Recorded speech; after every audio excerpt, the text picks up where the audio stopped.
hari ia nongkrong di warung kopi, mencari kode yang ada di gambar, seperti anak sekolah yang belajar, seolah tak merasa capek, lupa makan serta anak dan bini, seperti orang yang kena kesetanan, mundar mandir di gang dekat rumahnya, hampir-hampir kesandung mertuanya.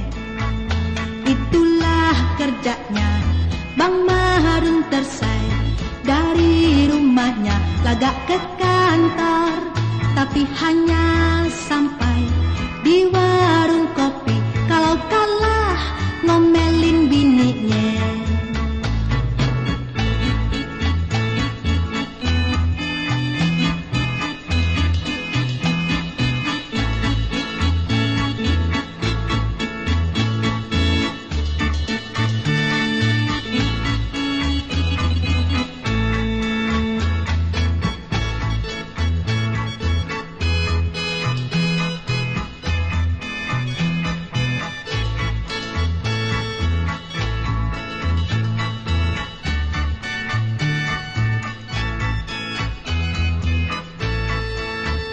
Itulah kerjanya Bang Marun Tersai, dari rumahnya lagak ke kantor, tapi hanya sampai di warung kopi, kalau kalah ngomelin bininya.